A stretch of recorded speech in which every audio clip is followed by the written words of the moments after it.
Okay, well, it runs and it's pretty much complete, kind of. Let me explain.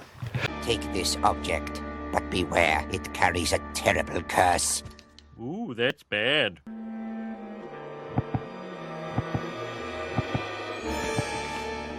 Had a bit of a meltdown today. Maybe you saw the Instagram post of me wanting to sell this. I'd never thought it'd come to that, but I've kind of, I don't know, just been thinking a lot and everything. But now, let's talk about it right now. This is how it is. This is the first time I've seen it complete outside. This is the first time the wheels have been on in almost 2 years. I've put the side skirts back on. I'll talk about that for a second. I use like nutserts in here, so it's on really nice and strong. And it's so much easier if you need to take it off or anything. All you need is just Phillips head or an Allen key, and it'll just 4 bolts. The side skirts come straight off.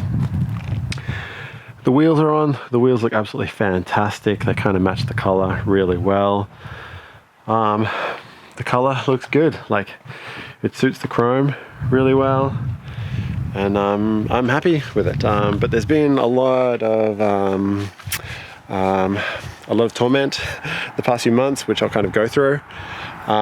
First thing was the gearbox, trying to put the gearbox in the car. We had a bit of a problem with that. Basically, when I put the clutch on the motor, it was on the stand, it wasn't aligned properly. So when we put the gearbox in, it just wouldn't go in. We damaged that spigot bushing that sits in the back of the motor when we're trying to put the gearbox in. So I kind of just threw down the tools and I just gave up, and we took the car up to my friend Doug's, and he's helped me a lot with this car. He knows it really well, and he helped me with that. We managed to put the clutch on, we replaced the spigot bushing in there. Gearbox just went straight in then. I also replaced all of the bell housing bolts. I put new bolts in the gearbox cross member as well. After that, what was the next problem? The starter motor. We went to start it, everything was ready, and it was just click, click, just after there was nothing, wasn't any click at all. So starter motor was dead. So I bought a brand new starter motor. Had to wait a week for that to come from Germany. It came and it didn't fit. So, okay, great. So we decided we would fix the old starter motor. We managed to do that. Then it was starting, it was kicking over, but it just wouldn't fire. It just wouldn't crank over.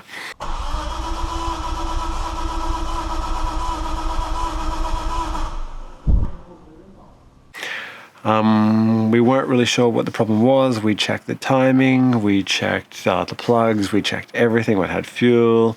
We even did a compression test of the motor and it came out absolutely perfect. In the end, it was just something to do with the tune in the ECU, and we just had to adjust the cam angle sensor. So once that was all adjusted and we kind of got it absolutely perfect, bang, it started over and it starts every shot now. So that's good. So I left the car there, and because it needed to get an inspection done, because I need to get my plates back. So I got the inspection done. Even though it wasn't tuned, it was still kind of, it was risky, but I had to do it. So basically we did drive it. We've just gone from first to second gear, drove around the parking lot. And that was kind of good too, to check that everything was working, because we had to bleed the brakes. So that was all good.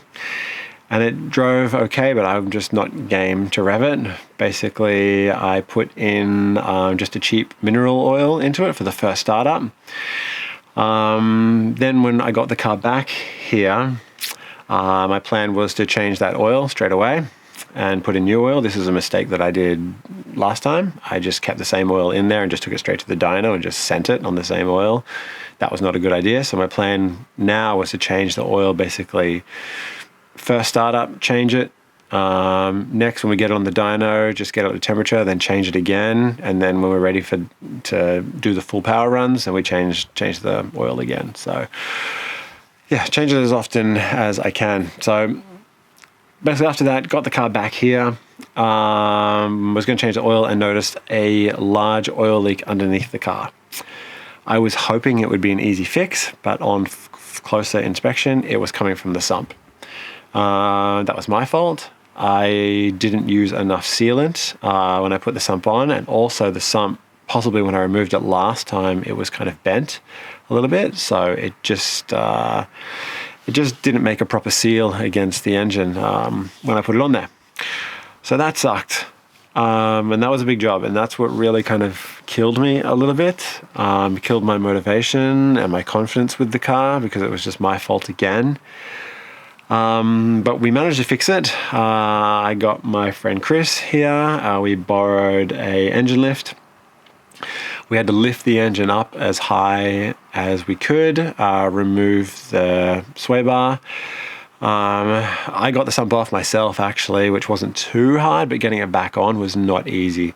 So the whole radiator had to come out again. The fan had to come out. The radiator hoses had to come out. And managed to get the oil pickup on there and then put the sump back on. So that's on now. I have just put fresh engine oil into it, new Motul 300V 10W40, I believe it is. This car takes a lot of oil because it's got that extended oil sump with the baffled setup, plus it's got the oil cooler and everything else on there. It takes about 8 liters of oil, so yeah. So 8 liters of motor oil is not cheap, but that's all in there now. I've just started it again. It started first shot, which is good. One other thing is that I don't have a PC to hook up to my Haltech. So I was a little bit sketchy there because I couldn't check the oil pressure. I was just going off the light on the dash, but the oil light went out straight away, so it's obviously got pressure. So I need to buy just a cheap PC to hook up to the Haltech. Anyway, whew, after all that, this is how it is now. And everything seems to be good. There's no leaks currently. I'll leave it overnight and we'll just check. I need to do a proper coolant system bleed, just about the system and everything. The problem is, that's my son's room up there, and this car is not as loud as what I remember, but it's quite loud for him, and I'm going to wake him up if I start turning it on now and everything. So that's kind of another problem, is I can't really do things at night. So these kind of things have to wait for the weekend. But in summary, what the car needs now, there's a couple of things. One very small thing is there's an indicator on the front bar on the left side that is not working. I had to rewire that, so obviously I've done a failure there, so I have to fix that. The wideband, the Haltech wideband, the computer is not seeing that for some reason. We tried to do it when it was at the workshop. I don't know why. I have to look into that. That's a big thing that needs to be sorted though. And then interior wise, we just have to put a few little panels back in and put the other seats and everything back in, but overall it's looking good in here. I have no head unit anymore. And I need to hook this up as well. I've made a mount, so this is just going to sit in here for the time being. I want to put it in the dash, but if I do put it in the dash, it's a lot more wiring and everything needs to happen. And it needed to have the inspection, everything done, and that's not going to pass the inspection. So yeah, it's just going to sit down here for a little while, and I don't know what I'll do for music. I don't know.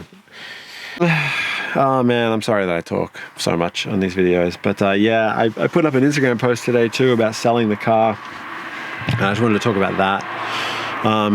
This car has killed me. Like, I've been to hell and back with it, and I don't know, I've just really lost motivation for it. Like, after we put the sump back in, that was a week ago today, and I've only gotten now just putting engine oil in the car and just starting it. I've just been avoiding it. I didn't want to do it. I'm not sure why. I guess I'm kind of scared of things going wrong again, but like, nothing should go wrong because everything is good. I know everything is good with this, but yeah, I don't know. I need to kind of find my love for this car again, because every time I look at it, I just kind of see a lot of stress and pain and the time it's taken away from my family and everything as well. So yeah, I mean, I don't really want to sell it.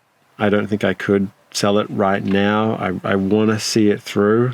Like, I want to actually drive it. It would be such a pain and something I would just regret for the rest of my life, is selling the car without actually driving it. Like, it's going to be almost 3 years soon that I have been building this car. And yeah, I just, my motivation is not there. anymore for it. I have more motivation to be working on the Subaru, to be honest, because it kind of like, it's rewarding to work on that car because I can actually drive it and enjoy it. This thing just sits up on jack stands, you know, when I work on it, and there's just more problems. But I feel that we're coming to the end of the road with the dramas with this car, that we're kind of just crossing things off the list, and there's not much left to go now, so we'll see. One other thing I wanted to talk about was the dyno, getting the car tuned, because that's the next big thing that needs to be done with this car. That's what it really needs before it's actually able to be driven. So my tuner is in Sweden. I'm in Norway, and that is very, very difficult to get the car there. Multiple reasons, mainly because of COVID though. I can't go into Sweden and come back, otherwise I'll have to quarantine, which means I'll have to miss work and it'll be really hard. So I'm waiting to get my second vaccine, and then I can go into Sweden and come back. But how I actually get the car there, I have no idea. I don't have my trailer's license in Norway. I don't have a trailer. I don't have a car with a tow hook. So I need to find someone else who's willing to go over to Sweden with me, who also has had their vaccinations, you know, that wants to do that. So don't know how we're going to do that one. Yeah, and the reason I want to go to my friend in Sweden is he knows the car very well. He knows Haltech very well. And I just trust him, basically. The tuners in Norway, there's a few good ones, but they're really far away. And most of the other ones just tune drift cars. So I want someone who tunes street cars and is familiar with Haltech. The other drama too is the plates on the car. I had to apply because I handed the plates in and they were destroyed, so I have to get new plates for the car. When the car was first registered in 1998, it says it has normal number plates. Normal number plates, if you can see on the Subaru there, they're kind of really long and they don't fit the Japanese cars at all. That's not going to fit this car. So I've had to apply for the other narrower, longer ones, and that is just taking forever. And I called them today and they said it could be another 6 to 8 weeks, which was just another thing that just killed my motivation. So yeah, anyway, I've talked way too long, but that's just an update on everything with the car. I hope you don't mind me rambling, but the car looks great anyway, so it's good to see it outside, and we'll say 90% complete. Yeah. Anyway, thanks guys. Who knows what the next video will be? Maybe it'll be on the dyno. I don't know, but we'll see you then. Bye.